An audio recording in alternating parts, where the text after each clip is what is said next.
बिहार में आरएसएस का विस्तार तेजी से हो रहा है। आने वाले समय में संघ की योजना बिहार के हर गांव तक अपनी पैठ बनाने की है। इसके लिए विशेष प्रयास संघ की तरफ से किए जा रहे हैं।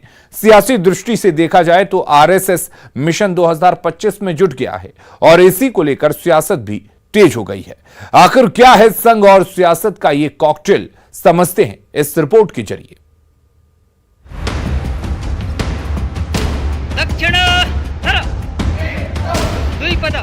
राष्ट्रीय स्वयंसेवक संघ यानी आरएसएस बिहार में अपनी गतिविधियों को बढ़ा रहा है। साथ ही प्रदेश में तेजी से शाखाओं की संख्या भी बढ़ती जा रही है। राष्ट्रीय स्वयंसेवक संघ के शाखाओं की संख्या कोरोना काल खत्म होते ही बढ़ने लगी है।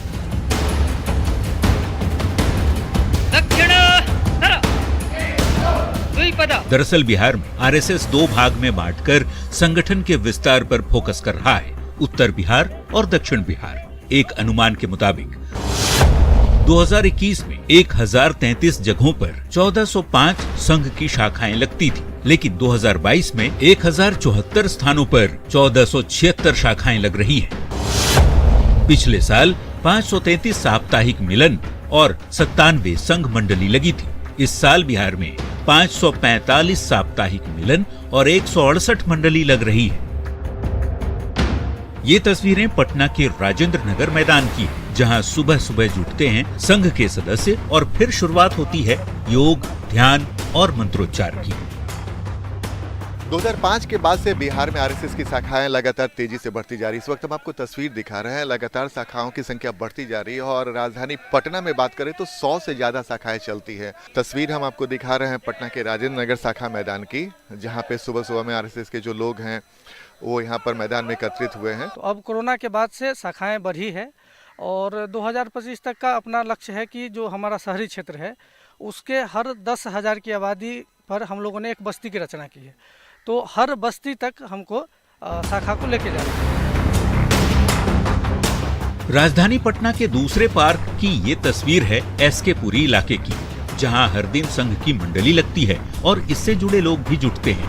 संघ से ज्यादा लोग आखिर क्यों जुट रहे हैं, तो जवाब भी सुनिए। जिनमें भी राष्ट्रीयता की भावना होगी, जिसमें भी मानवता की भावना होगी, प्रकृति की संरचना को बचाने की भावना होगी और सामाजिक समरसता की जिनमें भावना होगी, वो आरएसएस को अपनाएंगे। आरएसएस स्वयंसेवक मतलब खुद को राष्ट्र के लिए स्वयं को समर्पित करना।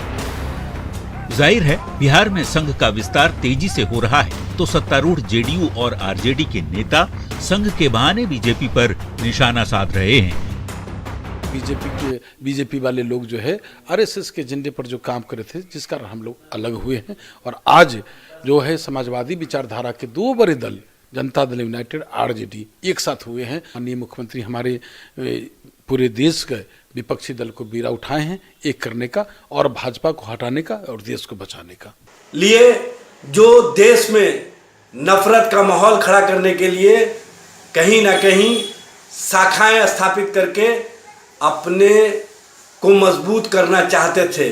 ऐसे लोग जिस तरह से बेचैनी में है, घबराहट में है, वो स्पष्ट प्रमाण है कि समाजवादी हमेशा आरएसएस के विचारधारा के खिलाफ मजबूती से खड़े रहे हैं और आगे भी खड़े रहेंगे। वैसे तो बिहार में साल 2005 से ही आरजेडी सरकार के बदलने के बाद से आरएसएस अपनी शाखा में विस्तार बिहार में कर रहा है, लेकिन हाल ही में नीतीश कुमार के आरजेडी से हाथ मिला लेने के बाद लगातार संघ सक्रिय है। लक्ष्य शहरी इलाकों की बस्तियों तक पहुंचने की है। गांवों तक शाखा का विस्तार का दावा किया जा रहा है। मतलब साफ है, पहले 2024 में लोकसभा और उसके ठीक अगले साल यानी 2025 के विधानसभा चुनाव को लेकर आरएसएस फोकस कर रहा है। जाहिर तौर पर संगठन के विस्तार का फायदा ही बीजेपी को आने वाले समय में मिलने वाला है। न्यूज़ 18 के लिए पटना से आनंद अमृतराज की रिपोर्ट। कटिहार में एक शख्स के दिलेरी की चर्चा खूब हो रही है, जहां